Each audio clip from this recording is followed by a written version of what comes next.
Hey,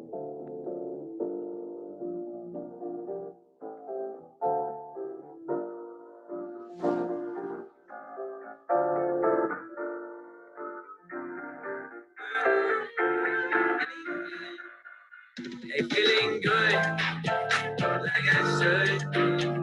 Meddendorf to walk around the neighborhood. Feeling blessed, never stressed.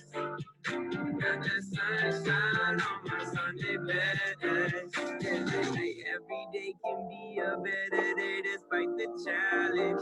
All you gotta do is leave it better than you found it.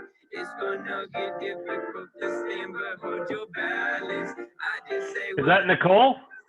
Yeah, how are ya? Hey, how you doing? Dancing or something? How you been? Is that your music? No, I don't know where that was coming from. Maybe that's Heather's.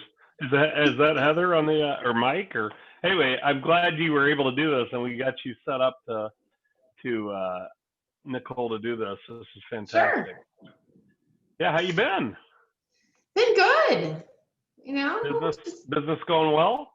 it's super busy. You know, unfortunately, Good. like lots of people getting laid off, so we're busy with helping them with their 401k rollovers and such, and just lots of people wanting to retire early and just various different things. So yeah.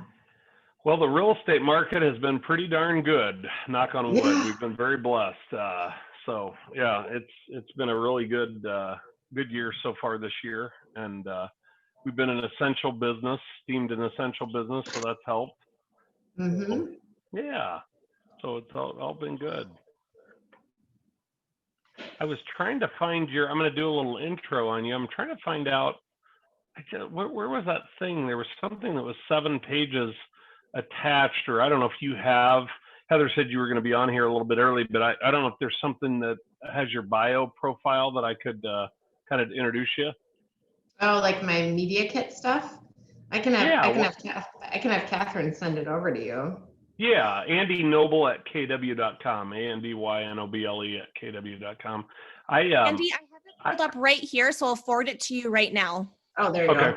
I saw that thing and I can't figure out where it's at. I thought I had it, but anyway, wherever, that's good.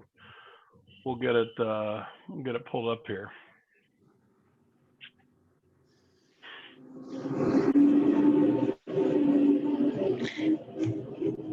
Hey, Andy, how you feeling? It's Linda. Hey, Linda, how you doing? I'm good. How's your hip? It's getting back to normal. 2-3% of the pain before I had the surgery. So, yeah, it's been nice. It's been really nice. That's good to have a little less pain in your life. A lot less pain, God. it sounds like. For going for over a year with that mentally was, looking back on it, probably not a good thing. So, yeah, it's been really nice. Thank you for asking. I am getting back to normal. And then do you have the presentation, or you need me to share it, do a screen share? Yeah, I think Nicole, I think Heather, does she have access to do a screen share? She does have access to do a screen share. So I was sent a PDF to send to the agents attending. Okay. But I don't know if this is the presentation you'll be using. Yeah, the PDF is just like, there's like worksheets that go along with it. Yeah, so I see 2 worksheets in the PDF. So that's all that was sent to me. But yes, you do have the ability to share your screen. Okay. Good. And do you want me to get that up now or just wait? Yeah, go ahead. Okay.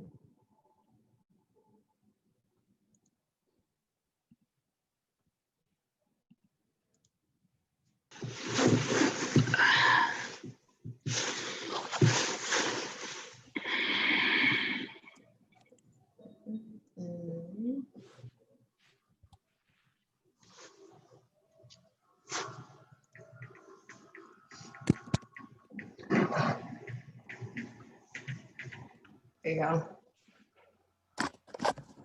Perfect.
he was going to talk to them. And then I mentioned it to the listing agent, asked him if he. Okay, let's see here. I don't know if we got an indication of how many we got on here so far. There's 11 people. Okay. I know we got, I think we'll have some more joining. Okay, so I think we can, we're just about ready to get started. Nicole, are you just about ready? Sure. I've just been sitting here working. All right. Okay, well, I'll do kind of a, just a quick introduction of you, and then we'll just let you kind of get started, and people probably will join as they often do as we get launched here. So so everybody that's joining on our call, we've got a really special guest here today, Nicole Meddendorf, and she is the owner of Prosper Well, which is a personal financial planning and advisory business. And she is a wealth advisor. Nicole's a money maven, a knowledge junkie, and a born coach. She's an entrepreneur who has run her own wealth management firm since 2003. And she's also the author of 5 books and the mother of 2 children. She's also a world traveler, a philanthropist, and an accomplished public speaker. I could go on and on with lots of credentials. Some of you may have seen Nicole on local television. She's also a national speaker, which she can kind of share a little bit of that background, but she's also a certified divorce financial analyst. And obviously, divorces do create a lot of opportunities in our business with listings and divided households that are creating real estate opportunities for agents. So anyway, we just wanted to make sure we had Nicole share some of her immense valuable wisdom and insights. And so I think we're very fortunate to have her today. And Nicole, with that, I'll turn it over to you. And thank you for being a part of our Keller Williams, our growing Keller Williams. Yeah, thank you. I have a little bias. Keller is my favorite out of all the firms. And it just comes from when I left Morgan Stanley in 2003 to go independent. There was an office down in Woodbury, a building that I was looking at doing. And back then I was married. And we were looking at potentially having Keller Williams take part of the office space. So I learned all about the business model, and there's a lot of similarities to how the financial services and being independent, our business is structured. So, but this is Live Life to the Fullest. This is a workshop that I developed after I came up with my Live It list, which I will explain the story.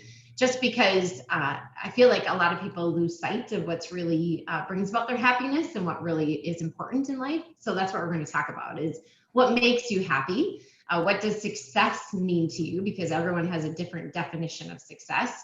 We'll go through the Live It list, which with COVID, it's been much more interesting to come up with Live It list experiences for myself to do and clients, and we donate them. We had to be a little extra creative. Talk about goal setting, and then how do you live life with happiness? So the highest performing emotions are happiness, confidence, and gratitude. And I don't know about you, but I feel like I've been a big person for gratitude for a while, but I feel like a lot of talk out there is all of a sudden about gratitude and being grateful. We actually have an email that goes out today about gratitude. And one of the things I downloaded and started using, because I normally I love to write, obviously I've written a handful of books, but I downloaded the app, the 5-Minute Journal. And then I even paid for it for all my employees to get, but it's great because it comes up as a reminder every single morning to write down the 3 things that you're grateful for. And then same thing at night, like, what could you have done differently? And it gives you a motivational quote. Today, the quote is, go for a 30-minute walk with a friend or family member today. So maybe you can do that before it gets too dark outside tonight. But 1 in 3 Americans considers themselves truly happy. And when I learned this, I was just astounded. And my best friend who lives out in LA, she would say it's 1 in 20 Americans are really truly happy. The environment that we live in and being able to start your own business or control your career and the flexibility and the freedoms that we do have is just very unfortunate that the majority of people out there are not as happy, in my opinion, as they could be. So what makes you happy? Happiness is defined by positive options such as pleasure, contentment, joy, and satisfaction. So in the PDF that you have, the next slide is a wheel that we're going to go through to help you kind of figure out like really how happy am I, or like in what areas am I in my life do I feel fulfilled? And a lot of times you may see this, that people are like, oh, when I get the $1 million home, or when I make X, or when I get the bigger house, then I'll be happy. Really, the whole focus for me and for us is to help people be happy along the way. So I don't know if you've ever done this exercise before, but at least once a year I'll go and do this. And what you want to do is ideally have your wheel that it actually really nicely flows. And so you're going to rate how happy you are in these areas of your life. So finances, maybe that's a 10 right now. You're feeling really good about your money, or maybe you're not. And so that's going to be lower on in there. Health, maybe you're feeling really great about that. So that's a 10, or maybe that's something that you want to work on and you're thinking of having that be your New Year's resolution next year. Family, friends, romance, personal growth, fun and recreation, physical environment, and then your business and your career. So you can take some time and go through and rate your wheel. And so ideally it's a nice round circle, but this can help you really realize and just bring about awareness of, oh gosh, I'm not really happy with my physical environment. That's for me, I actually was I almost bought a house yesterday. I don't like my house. I got it when I was married, and it's not a house. I never wanted a house way up on a hill. I never wanted a house with a pool. And I've stayed there for consistency for the kids. And so for me, my physical environment is really low. It's a great house, don't get me wrong. It's beautiful. It's a beautiful location in Minnetonka Beach, but it's not the home that I really want. And so for me right now, my physical environment is low, whereas all the other areas really are, very high, 9s, if not 10s. And so that's where it can help you figure out, or help you focus on, what are some things that maybe you could do, or what are some areas that you need to focus on to help you bring about happiness. So what makes people happy? Feeling fulfilled, making a difference. That's for me. I have my own foundation, and we're collecting our nominations right now. We adopt families, we grant Live It List experiences, putting a smile on someone else's face, giving information, inspiring people, that making a difference. That's what really drives me and helps me be happy. Having a good support system, achievement. So sometimes it's hitting certain levels or hitting your goals, giving back, passion, having desire, and really living life to the fullest potential. So here's a fact. Americans over the age of 50 are more likely to be happy. And why do you think that is? Well, most of the time, I find that people are more focused on retirement and really not living most of the time, not living the day-to-day craziness of shuttling kids around and dealing with accumulating wealth and accumulating income. But you're also most of the time realizing that your life is short. And what do you want to do with it? How can you make that impact? How can you really truly be happy? I had a client, and his whole goal was to retire when he was 50. He was really worked for the FBI, but he started as a police officer. And so he's like, when I'm 50, I'm going to retire. When I'm 50, I'm going to retire. He's now 52 and he's still working, but he's actually now retiring next month and moving out of Minnesota. And the difference in seeing him this time than all the other times was he seems just so much more happy, because it's been a goal of his that he's achieving it. So it's all about figuring out what makes you happy and what drives you. But here's a fact. America is the 14th happiest country in the world. Number 1 is Finland. Number 2 is Denmark. Number 3 is Norway. And here's the fact that countries with the happiest kids, it's not here either in the US. It's the Netherlands, it's Norway, it's Iceland, it's Finland, it's Sweden. And so most of the time, even though my kids would tell you it's TikTok and having phones and now having a TV in their room and the highest technology and the MacBooks and the iPads, most of the time kids will tell you that that's what makes them happy, but really it's not. The most important source of a kid's happiness is their close friends and their family. So the benefits of happiness: reduced stress, increased energy, better overall physical health, better overall emotional health. You're generally going to live longer if you're happier, increase productivity, and greater self-confidence. So as I mentioned earlier, I used to use a journal, and then now I use that 5-minute app, the gratitude app, every morning. But you want to be able to ask yourself and have a gratitude journal of what are you truly grateful for. And on the PDF that you have as the outline, these questions are on that second page. So, and you can ask yourself every morning, for me, I ask this, not only do I do the app, but when I'm getting the kids breakfast, I'm asking them, what are you grateful for? It's a big difference, and it sends you off to school or to work with a different attitude if you're thinking about the things that are important to you. And the second thing that can be helpful is having a happiness journal. So answering some of these questions, what does happiness really, really mean to you? When was the last time you were really happy? And this question, anytime I give this presentation, it always stops me, because it's so many times we just go about our busy, busy day. But it's if you really want to think about the last time you were really happy, or the last time that you really had this huge laugh, or that you even were crying because you were laughing so hard.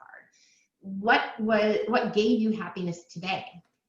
So what's been, I know it's only 11:45, but what have you experienced so far this morning that's giving you happiness? And whatever those things are, you want to write those down, because that's what then you want to do more of.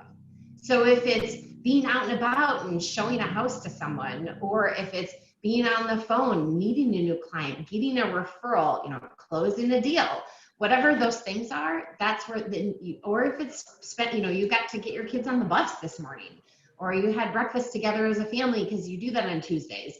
Whatever it is that brings you about that happiness, or what gave you that happiness today, or when was the last time you were really happy, whatever those answers are, you want to figure out how can you do more of that.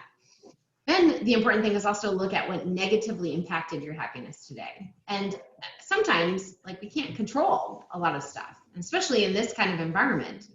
Obviously today we've got the election, we have this pandemic, we have, just unbelievable unrest in so many different areas of our life.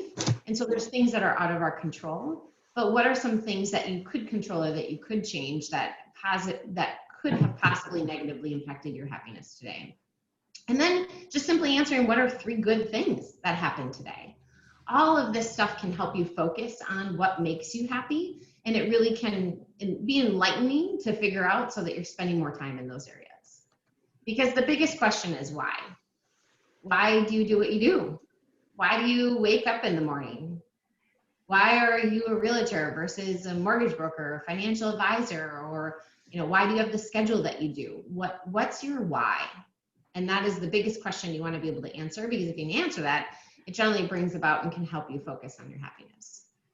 So you probably have already seen this before, the hierarchy of needs, but the more that you can spend more time on the top of them, once you have your basic needs met and your security set, the more you can spend with your relationships or your life purpose or what's really important to you, that's generally where you bring about happiness.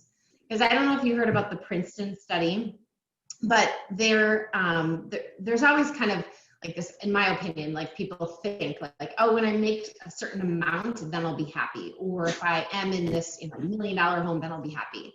But Princeton did a study, and once someone makes $75,000 a year, if they make more than that, they're not going to be any happier.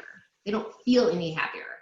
And so basically, once your basic needs are met of an income of $75,000 a year, it's all that other stuff is what brings you really truly about the happiness. And that's what you want to spend your time on, because having more money doesn't bring about more happiness. So what's your life purpose? That's the big question. What do you want to do when you're no longer here? What impact do you want to make on people's lives? Or what, for me, I want my company to continue. It's one of the reasons I have a foundation. I want to change lives and have that continue to be changed when I'm no longer around. Then the other bigger question is, what does success mean to you? So I love this quote: failure is not the opposite of success, it is the part of success. And I was interviewed, I think it was either last week or the week before, and it was on a podcast. And the person that was asking me said, Nicole, when you hear the word success, what do you think of? And I laughed and I said, well, Corey Berry. I said, and this podcast was like, it was out on the East Coast somewhere. And so like Corey Berry, she's the CEO of Best Buy. And I said, I mentioned her because her and I were together probably 5 years ago. And somehow we got talking about the topic of success.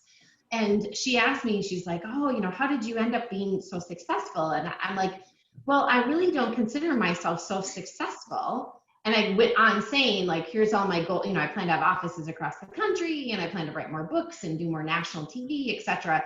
And I used quotes under the word successful. And she literally, we were both sitting down. She literally put her hands on the table and stood up. And she's like, you don't ever do that. And so anytime I hear the word success, I always think of Corey Berry telling me never to put quotes around success. And so for me, success is always something that I haven't achieved. And so my mentor, John Goodman, I don't know if any of you have ever met him, passed away a handful of years ago, but he owned the Goodman Group, which is like assisted living complexes. And originally it was Sydney's Restaurant off of Highway 7 that his dad had started. But John, most every single morning, because he lived in Minnetonka Beach as well, would drive by, and I'd be getting the kids on the bus, and he'd roll down the window and he's like, remember to give yourself grace today, is the thing that he would say. And so actually when I bought my commercial building 2 years ago, the LLC that I set up is My Grace Properties in memory of him. But the concept behind it is, give yourself grace today, realize the success that you've already had, that you are the work that you've done, the things that you have, but also look at what does success mean for you in the future. So for some people, success means balance, joy and peace, love, changing lives, just being happy with what you have, the ability to make decisions or having freedom over things and being stress-free. And I put waking up here because my cousin who passed away a number of years ago, she had breast cancer. And for a while, she was just happy to wake up in the morning. And so success means different things to different people, but it's important it helps you when you've got some gratitude around it to put things into perspective. So meaning is the motivation that moves us. And why is meaning important? Well, studies show that among professionals, it translates to greater job satisfaction, higher productivity, lower turnover, and increased loyalty. Because if you love what you do, and if you're passionate about it, people want to be around you. If you're great and you're chit-chatty and you love selling homes, people are going to be drawn to that versus someone that's not excited and doesn't necessarily have that passion or that motivation behind it. So how do you define what is meaningful? Well, be honest with yourself about what you're good at and what you enjoy doing. And a lot of times people will see things in you that you can't really see in yourself. For me, I never planned on being a financial advisor. I wanted to go to law school. I wanted to be like Madeleine Albright or Ruth Bader Ginsburg. I had lived over in Germany in high school and college and studied over there, and I fell in love with the UN. And so I had this big grandiose plan. Well, obviously that didn't happen. I got married right out of college and married a stockbroker back then who worked for Dean Witter and Wyzetta. And that's how I ended up in the financial services industry. Definitely was not my plan, but people obviously could see something in myself that I didn't necessarily see so in myself. So managing energy. You want to give yourself some time during the day, which I know is super, super hard, but it's one of the reasons I love to travel. And with COVID, it's been more difficult, even though I am going to hop on a plane later on this weekend. I'm going to South Carolina for the weekend. But I'm so excited to be able to get on a plane because what does it do? It forces me not to check my email, not to answer the phone, and really to just sit, and I will look through my finances, or I'll write a book, or I'll write articles, or I'll write things to inspire people on LinkedIn. But it's really important to give yourself time, that you've got time, that you're not distracted by the phones and the emails and all of those types of things. Because one, it's important to take care of yourself so that you can take care of your clients and you can take care of other people. So connecting. People with strong networks and good mentors enjoy more promotions, higher pay, and greater career satisfaction. So I don't know about you, but I always found it difficult to find a mentor, and I still really, since John passed away, I really haven't found someone. It's hard to find a female in the financial services industry. And so I would just, I can't tell you the importance of having people around you that you want to be like, or that you strive, or that you find motivation from. Especially during these times where it's hard to connect so much with people. Now, granted, I feel like your industry is a little bit of an exception, because I feel like, you're doing, at least from a consumer's perspective, I see lots of open houses, and I'm going into a home and I'm seeing a realtor. I'm not necessarily shaking their hand, but having that connection with people. And so it's so important that you're connecting during these times and having that self-care. And mentoring, having that buddy or that peer that can be a mentor for you, for your career or for your life. So the quality of life is important, but there is no point in making money if you can't enjoy the simple pleasures along the way. This picture was taken, a lot of people think I'm like in a workout top, but I'm not. I had like a sundress on. It was taken in Hawaii. There was a photographer, and he was down with the hurricanes with Katrina, after Katrina. And he was just really trying to he was just really struggling with his business. And he decided to take a pen that he had on him, and then he had a marker that he eventually found later, and people wrote on themselves and took pictures. Well, that's now his whole business. And so I'm forgetting the man, there was a sports anchor, a sportsman, I want to say he was football, that had passed away of cancer. And I'm forgetting his name, but he was on ESPN. And so this photographer took the picture of him for that cover of the book. But I had this opportunity to meet him and took this picture about living life to the fullest every single day. But it's so important to enjoy that life every single day, because you never know. So my story, as I alluded to, I never planned on being a financial advisor. Grew up here in Minnetonka, planned on going to law school, but I got married right out of college and married someone that was a stockbroker. I sold Mary Kay Cosmetics and coached figure skating until I then graduated from college. And I started selling makeup to all the men at the Dean Witter office in Wayzata. And the branch manager pulled me aside and was like, if you can sell makeup to men, you can sell anything, you should be a financial advisor. I'm like, no, that's okay. That's, my future husband, because I think we were probably engaged at the time. My husband or future husband, he's a stockbroker, that's his world. I'm going on to law school. Well, so that didn't happen. I obviously ended up in the world of the financial services industry. Also never planned on getting divorced. So as Andy alluded to, I'm a certified divorce financial analyst. Unfortunately, divorce rates, and so we're seeing a lot of that, which is huge. And so to reach out to me if you've got to let you know that need help. I act as a neutral and help people figure out the financial aspects of the divorce. So I'm the one telling them, you need to sell the house, you each both need to buy a house, or whatever it may be. I'm not an attorney. I didn't go to law school, ended up as a financial advisor, and fast forward, I'm a survivor of domestic violence. In 2010, my daughter was 6 months old and my son was 2. And I worked with my ex-husband, and we were called Strategic Financial. And so I got my kids to bed one night and I'm like, how did I end up here? This was not my plan. And so I figured out, I'm like, I was just struggling with how do I get out of this? One, I knew a divorce would be happening and it would be super messy. But 2, how do I get myself back?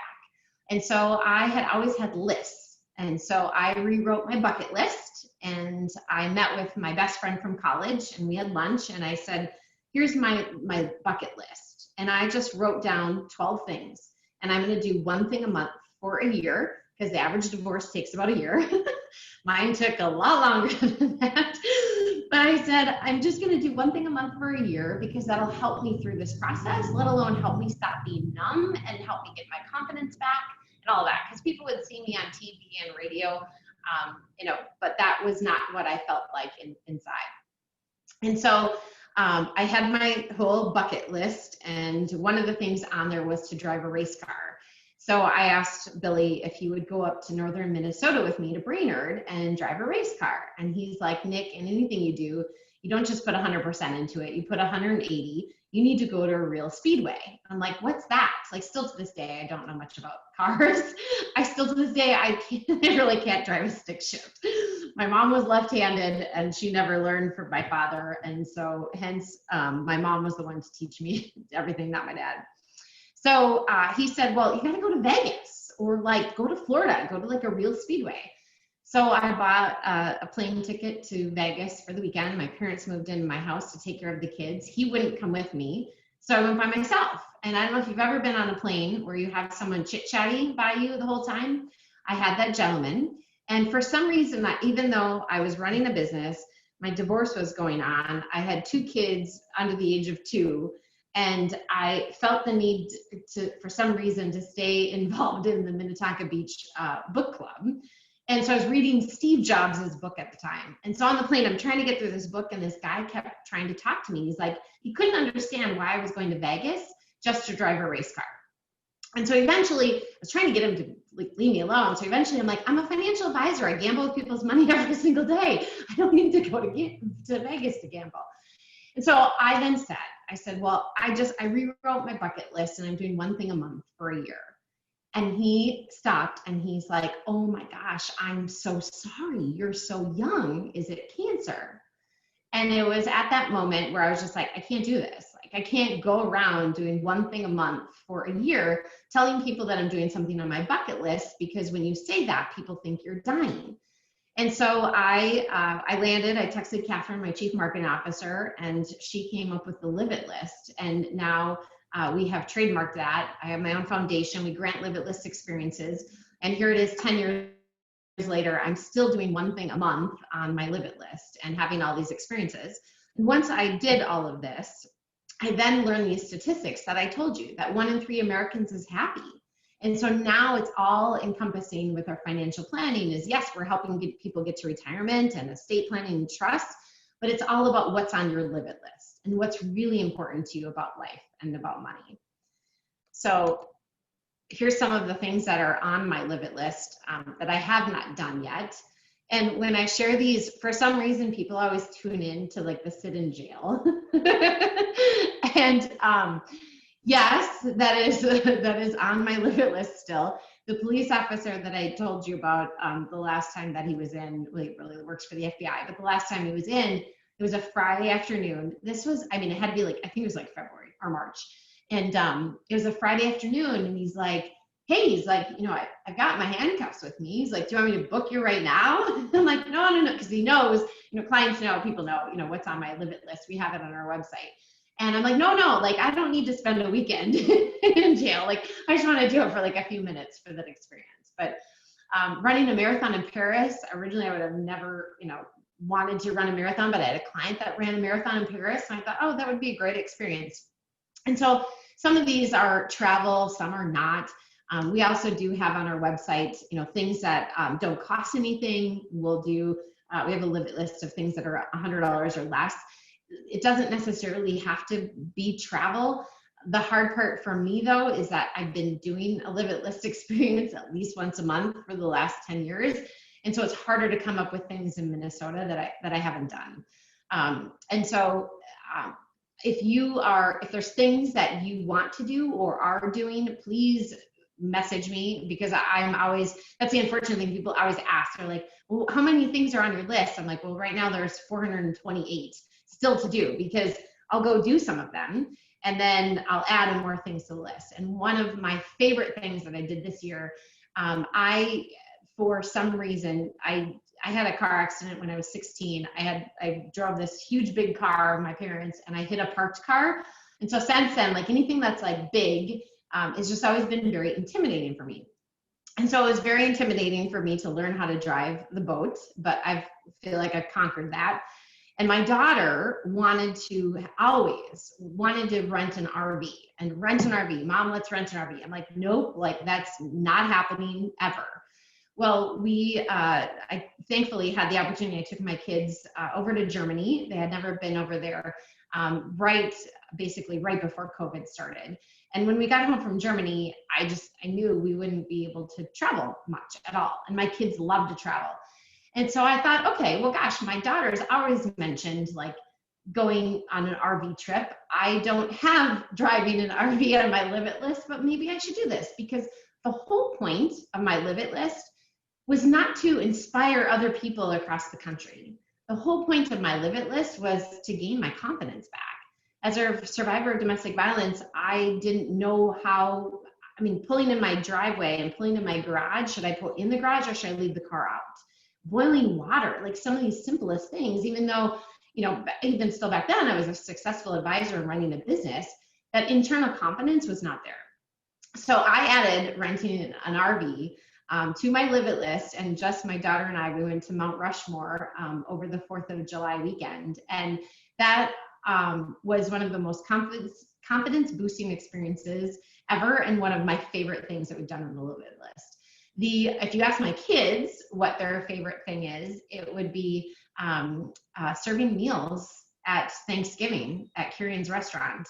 And because they've been asking about that, of like, what are we going to do this year? What are we going to do this year?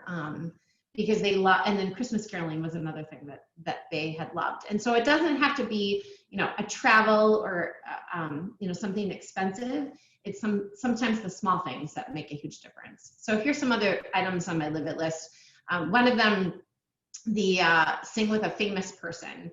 I came like this close to making that happen. So Train, the band, Billy, my best friend from college, just was always fascinated, and still is, with up and coming musicians. And so he had gotten me into Train before Train even became Train. And it was probably 5 years ago, I think. Train did a private concert for the top financial advisors, and I was there, and I was in like the front row at the audience. I knew every single Train song. And he then said, hey, let's bring someone up from the audience to sing. Catherine's like, oh my gosh, here's your chance. Well, it was their new song with a woman, and I forget the name of it, but it was the only song that I didn't know. So obviously I haven't been able to check that one off my list yet, but it's all about having experiences and doing what's important to you. So your Live It list can be totally different. And it can be anything from, just what makes you happy. And so that's where you can go back to the happiness journal and the gratitude journal and some of these questions of what is your life purpose, because that'll help you come up with some of these experiences that you can do, which really helps you be happy every single day. And it keeps you, for me, the reason that the reason that I did the Live It list was, and back then I called it the bucket list, was just to boost my confidence, but it was also to get me to focus on something else. Like, looking back, I do not know how I made it through that process. I've been through 3 divorce trials. Like, it was unbelievable, let alone having 2 kids, full time to manage, let alone their emotional health as well as my own. And so it was a distraction for me back then, but it was a distraction from the standpoint of like, it was a goal and something else to focus on. So here's some of the completed items, which, you can go to our website to see, there's so many things that I've done because I've been doing them for so long. But I would say also one of my favorite ones, which I want to do again because I didn't bring the kids because they were young when I did it, was to go up northern Minnesota and do dog sledding. That was just really super fun experience. Rappelling off of a building, that was the one that I was the most scared of. I rappelled down the Ecolab building down in St. Paul, but on the way down there, I called a client who is a former Navy SEAL, and I explained to him, I'm like, yeah, I'm gonna go be rappelling down this Ecolab building in St. Paul. I'm super nervous. He's like, out of all the things you've done, he's like, you're strapped down. He's like, you're fine. That's like the least dangerous thing you've done. I've had 2 accidents out of all these things that I've done on my list. One where it says sailing on a yacht. That I was in 2014. I went sailing through the British Virgin Islands and I broke 5 ribs. And then the other one, which I think is funny, was up in Maple Grove. So I'm from Minnesota. My house is up on a hill. My son is just super crazy about snowboarding. I'm a former figure skater. We sled down the hill. Well, we went up to Maple Grove and did the snow tubing. And the first time down, I ended up at Maple Grove Hospital with 7 stitches above my eye. So a lot of times people are like, all these crazy things that you do, calculated risk. Now I do have a list, which it's not on our website, of things that I'm going to do when I'm after I'm 80. Just because as a single parent, I need to be around for my kids, as well as need to be around for our clients. But there's ones that are a little bit more risky that I'll do when I'm older. So no one is in charge of your happiness except you. This is one of my favorite quotes. So in 2014, I went sailing on a boat similar to this, and it's a girlfriend / client of mine. Every year she would go with a group of gals to Italy, and this happened when I was married, and I could never go. And so when my divorce happened, I said in 2010, well, at least when it started, I told her, I said, the next trip that you're taking, once my trial was over, I'm like, I need to go. Like, I will be on that trip with you. So she called me, I think it was must have been beginning of 2013 or the end of 2012. And she's like, hey, we're not taking a trip to Italy, but she's like, there's a trip to the BVI. And I'm like, what's the BVI? She's like, the British Virgin Islands. I'm like, oh. She's like, it's a sailing trip. She says, there was a group, it's a travel group, a travel club. And one of her friends, there were 5 yachts like this that they've been planning this trip for 3 years. And the trip was 2 years out. And one of the, they didn't have a 5th yacht that was full anymore. And just various different things happened with the group. So my friend / my client was like, I want to fill this yacht with people that we know. So you could have 8 people on there. We ended up getting 6. I thankfully, I believe everything happens for a reason. I believe you meet people for a reason. I took my own cabin, and then my other girlfriend, Jane, paid extra and took her own cabin as well. And so we flew to St. Thomas, hopped on this ferry, went sailing for 7 days, and it was the best experience ever. And even with breaking 5 ribs. And what happened was halfway through the trip on Wednesday, I was at the front of the boat, and I was actually working on writing a book, and my kids, I got them on Skype. And so I had them on my iPad, because in the British Virgin Islands, I don't know if any of you have ever been there, the internet, you're in the middle of the ocean, in the middle of nowhere, don't necessarily have the best internet. So I was able to talk to my kids, and we were pulling up to this island. We were each going to be able to pick out our own lobsters. They were going to catch them for us, make them for this amazing dinner. And I got my kids on Skype, and I had them on the iPad, and they wanted to see our chef. They wanted to see our captain. They wanted to see my girlfriends. And I was like, no, I'll show you. I'll show you later. And then mom guilt kicked in. And I'm like, when realistically am I going to have internet access that I can show them? I'm like, okay, fine. So I walked to the back of the boat, and I have my iPad, and I've got it flipped around. And so I'm showing them there's the captain, there's Jill, my girlfriend. And I took a step backwards, and I didn't know that my girlfriend had gone down below and opened up the hatch.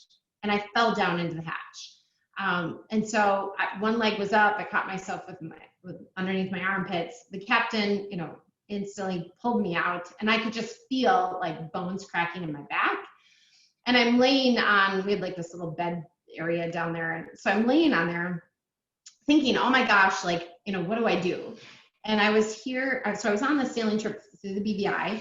I was to come back to Minneapolis for a week, and then I was to head to Hawaii for a week for the top financial advisors conference. And in Hawaii, I had booked tons of limitless experiences. I had rented a Jeep. I was supposed to hike and go on a volcano. I was going surfing, doing a submarine, all these different experiences. So I'm laying there face down, and I could just feel, a few bones cracking in my back. And I'm like, oh, Hawaii's, I'm not going to be able to go. And my girlfriend's like, you'll be fine. you'll be fine to go to Hawaii. And so that happened on a Wednesday. I did decide to come home a day early. And so, because I'm in the middle of the ocean, the other option was, to get airlifted out of there, which I didn't know. I didn't know really what had happened or how bad it was. And so I stayed on the boat with the gals, and then left a day early and came home. And I got home on a Saturday night. My mom picked me up at 7 a.m. Sunday morning, and brought me to urgent care. And at urgent care, they did x-rays, and the doctor comes rushing in, is like, we've got an ambulance on the way. We're going to take you over to Methodist Hospital. And I'm like, okay, hold on. This happened in the middle of the ocean on Wednesday. Today is Sunday. I had to take, a ferry to another island to get to St. Thomas, to fly to Atlanta, to get back to Minneapolis. That happened Saturday night, and it's now Sunday morning, and my mom drove me here. I'm like, I think she can drive me to Methodist Hospital. So they drove me over to Methodist Hospital, did a CAT scan, and the doctor came out and changed my life forever. And as he sat across me, he said, first off, you shouldn't be sitting here. I don't know how you are here. You shouldn't be sitting here. I had broken 3 ribs in the back and 2 in the front, and 2 in the front should have punctured my lungs. And he's like, you literally, like, he's like, you shouldn't be sitting here. And then the second thing, he goes, okay, so you're here. He's like, I don't know how you managed all that pain. And so I take a lot of supplements, but I don't really ever take any antibiotics. Like if I do, like something's really bad. And so I rarely ever take anything, but my girlfriend had some Advil PM that I would take at night. I'm a tequila girl, so that helped. And then our captain had me get in the water because he told me it was like an Epsom salt bath, which it was the most painful thing ever climbing down that ladder. And then our captain had also gone to an island and cut an aloe vera branch, cut the leaf in half, heat it on the grill, put it on me with saran wrap on me. So when I had gotten back home, like my leg had been all scraped up and everything, all of that stuff was gone. Like from the outside, I looked totally fine. So I believe so much in the power of the mind. And because the power of the mind is really everything. You can wake up in the morning and have a bad attitude or a good attitude, and that can totally set your day. And so much of my belief in life, I'm blessed to have one of my best friends is Dr. Jen Welcher. She was the first female NFL football coach. She's got a PhD in psychology. And she reminds me a lot of my figure skating coach who also had a PhD in psychology. And so much of my belief is like an athlete, but the power of the mind. And you really can set yourself up for this happiness. And you can decide, a lot of people would say like, oh, this divorce was the worst thing that ever happened to me and wallow in that. Or, oh, this 2014 trip, I broke 5 ribs. How horrible is that? Still was one of the best trips that I've taken in my life. And it was a huge life changer. So this is one of my favorite quotes. The world ain't all sunshine and rainbows. It's a very mean and nasty place. And I don't care how tough you are, it'll beat you to your knees and keep you there permanently if you let it.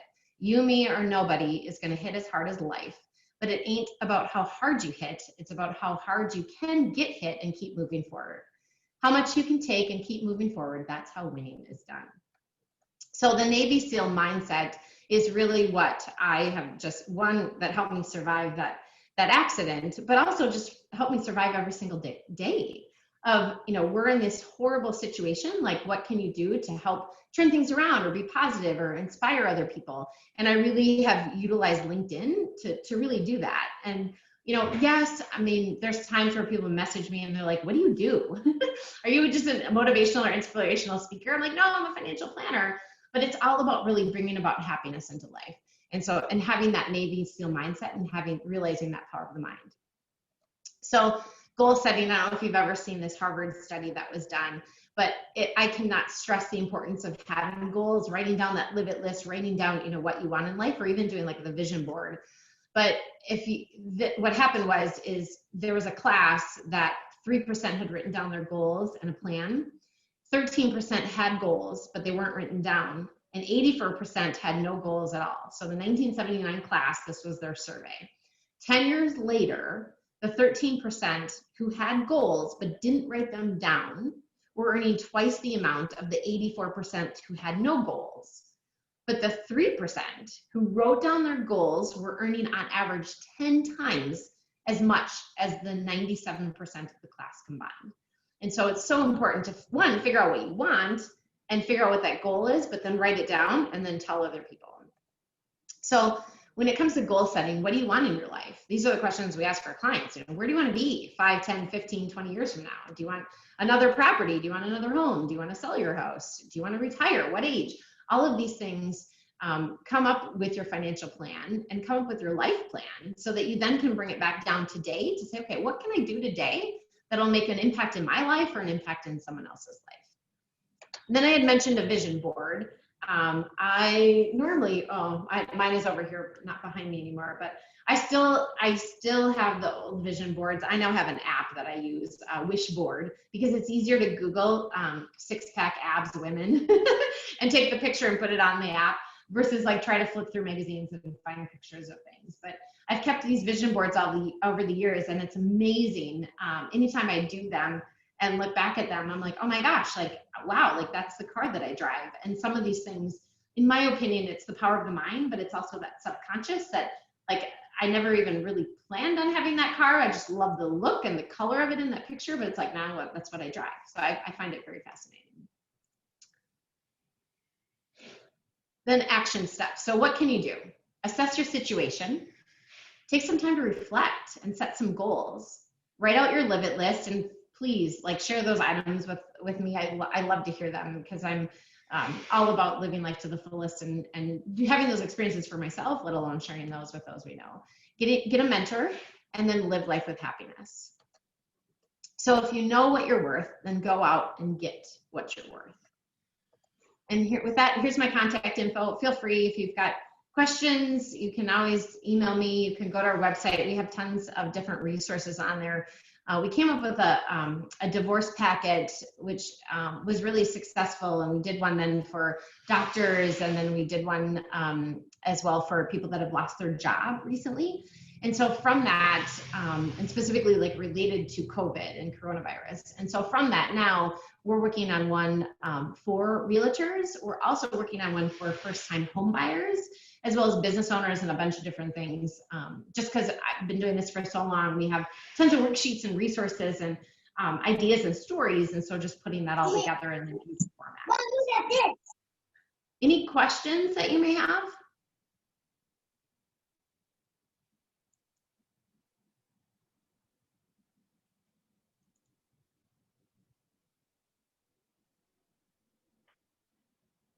So did I drive a race car? Yes. And it was awesome. I actually just went out to Vegas when I was out there. I went out there in August, and it was Richard Petty's driving school is where I went and drove the car. And then this August, when I went out there, across the street from Richard Petty's driving school is where you can rent an ATV or a dune buggy. And so I rented dune buggies and went racing the dune buggies in the desert. And that was just like a super awesome experience. So what's the vision board app? It's called Wishboard. So the app for the gratitude is the 5-minute journal. And then the vision board is Wishboard, is the one that I use. And it's just, I'm a financial planner, it's free. So I don't like paying for things if you don't have to. The 5-minute journal though, it's like $4.99, I think I paid for that. So any other questions that you have? Nicole? Yeah. Yeah.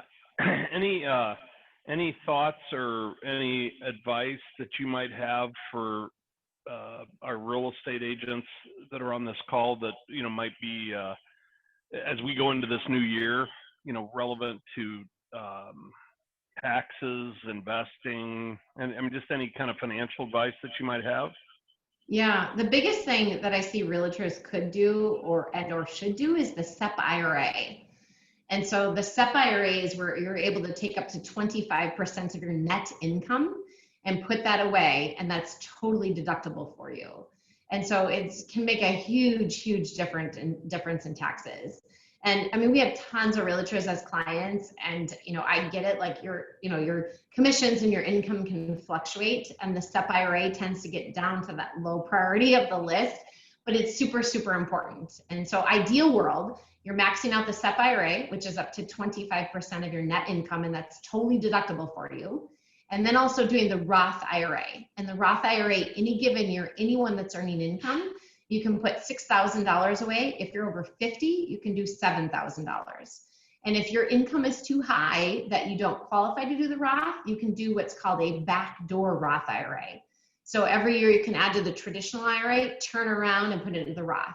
The difference between the Roth and the SEP, the Roth, anything that you earn in that account, you don't pay taxes. So if you put $7,000 in a Roth and $7,000 in a SEP, that SEP helps you now in taxes. You get a $7,000 deduction on your tax return. But fast forward, let's say both of those accounts grow to 100 and become $100,000. If you have $100,000 in the SEP IRA, you've got to pay state and federal income taxes on that money when you take it out. Versus if you have $7,000 in a Roth and that grows to 100,000, in a Roth you get $100,000 that you don't pay a single cent of tax. So that's what's huge. The other thing I would encourage you to do is if you have kids that are helping you in the business, I need to wait till mine are older. There's child labor laws, which are 14. So I'm still waiting, mine are 10 and 12. But you can do a Roth IRA for your kids. So you can pay them from your business if they're putting, folders together or helping you put out open house signs or, working on your website or your social media or whatever it is. You pay them $6,000. They, you don't need to give them the money. That's an expense for you for your business. So it's a deduction. And then you put that money into a Roth IRA for them.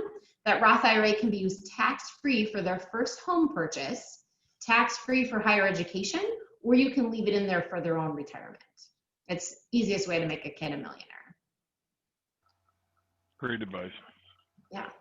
Nicole? And you have now until, the end of the year to get some of that stuff figured out. So, now is like the perfect time, because you have an idea of okay, what have you earned so far? Where are you at? And what can, do? You do have until April 15th to contribute to the SEP IRA and the Roth IRA for this year though. Just, you've got a little bit more time. Nicole, Anybody else have any questions? I had one, please. What are your thoughts on an individual K versus a SEP? A solo 401k versus the SEP IRA. Yeah, it's really, I prefer the SEP. The only reason that we have, I would say we have a handful of realtors that choose the solo 401k versus the SEP. Most people choose the SEP. The reason is because you've got the ability to take a loan on it. But, to me, when you're putting money away for retirement, you want to put that money away towards retirement. You don't want to look at it as an option. I talked to a client last night and she's over at General Mills and she has student loan debt for her kid. And she's like, rates are so low, I'm going to refinance. And she's like, but I don't want to take out very much. So she was looking at taking some of her retirement dollars. Well, if you take from a retirement account, you're paying taxes on all that money. And so you're better off, in my opinion, the SEP IRA, just because there's more investment choices that you can do. Like a SEP IRA, you can buy an individual stock. I'm not telling you should buy or sell Peloton, but I'm a huge Peloton fan. You just have more flexibility in the SEP than you do the 401k, with the exception of people do that for individual 401k because that loan component is usually the reason that I see why. So, okay, thank you. Yeah, great question. Any other questions? SEP IRA, yes, it's SEP, SEP IRA. So it's self-employed pension plan is what it stands for. So if you remember ages ago, it was called a KEOG plan. They're SEP IRAs, SEP. Anything else? Any other questions? Otherwise, don't hesitate. Email, call, reach out. I am on Care 11 again Monday morning. So I think it's 7:30 in the morning, so you can tune on in if you need more advice. But I'm always here to help. That's great. Well, Nicole, we really appreciate your time today. Sure, anytime. All right, does anybody have any more questions? All right. Well, hey, thank you so much. We appreciate it. You're welcome. Thank All you. right. Take Keep care. selling, Thank you guys. Thanks.